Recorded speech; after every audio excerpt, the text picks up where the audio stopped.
मंडळी, सुभाष परशुराम पवार, शेलू शिंदूसनी, तालुका आर्णी, जिल्हा यवतमाळ. अनेक मोठे प्रश्न होते आपल्या मागे. आपली फसवणूक झालेली आहे हे सगळ्याला माहीत आहे. तुम्ही सांगा, आपण एखादी माणूसाने जर आत्महत्या केली समजा, तर आपण काय करतो? 2-4 गाड्या, पोलीस, आमदार, खासदार, मंत्री येते, एक चेक घेऊन येते. जे घटना झाली हे फार खराब झाली हो, काय सांगून पाहत आहे. पण हे व्हायच्या अगोदर तुम्ही त्याचा बंदोबस्त करा ना, मेला नाही पाहिजे म्हणून. यासाठी काय केलं तुम्ही? 3 पट आम्हाला भाव देणार होते, दिला नाही.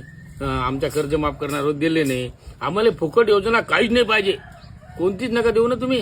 हे पाईप नका देऊ, ते लाडकी बहीण नाही पाहिजे. फक्त आम्हाला मालाले भाव द्या.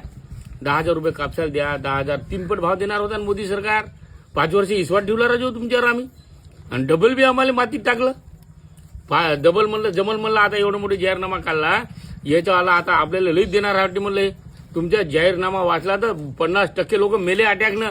एवढा जाहीरनामा, एवढा बापरे, एवढा जोरदार, आपोआप छाती दाटल्या लोकांच्या. काही लोक हॉस्पिटलला गेले साहेब.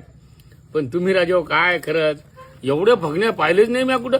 अधिवेशनात तुम्हाला आम्ही कायसाठी पाठवलं की लोकांचे प्रश्न मांडून प्रश्न मिटवा. तुम्ही झगडे करता आमदार खासदार तिथे जाऊन. हे म्हणजे कमी बिकट परिस्थिती आहे तुम्हाला. ते आम्ही गावठी लोक परवडलो, म्हणजे समजदारी लोकांचे प्रश्न तरी मिटवतो. तुम्ही तिथे एकामेकावर खुर्च्या उचलता. कोणी ते खुर्ची अधिकार नाही का तुमचा? हे पाहते मोबाईल, हे का पाहायची पद्धत आहे का? मग मध्ये त्याला काढून फेकायचं काय अर्थ आहे काय गोष्टीले? लोकाले मराच्या अगोदर तुम्ही त्याचं नाही का हे केलं तर फारच चांगलं होईल ना. हे काय फायदा काय?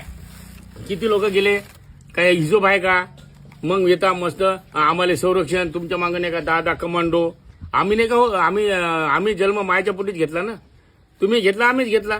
मग आम्हाला वावरात जावं लागते. डुगराचा भेव, लाईनचा भेव, त्यात नाही का ते वाघाचा भेव, विजीचा भेव.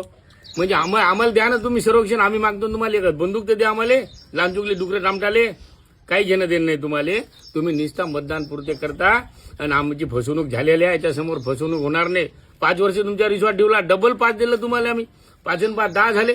अरे लंबे करून टाकले आम्हाला तुम्ही. एवढी परिस्थिती खराब आहे. इथं पाणी पडते, तिथं पडत नाही, तिथं पडते, 2 गावाला पडते, 3 गावाला पडत नाही. म्हणजे निसर्ग बदल का? मग निसर्ग बदलला आपणही बदलले. म्हणजे एवढं कुठं असते का? एवढं भयानक परिस्थितीत तुम्ही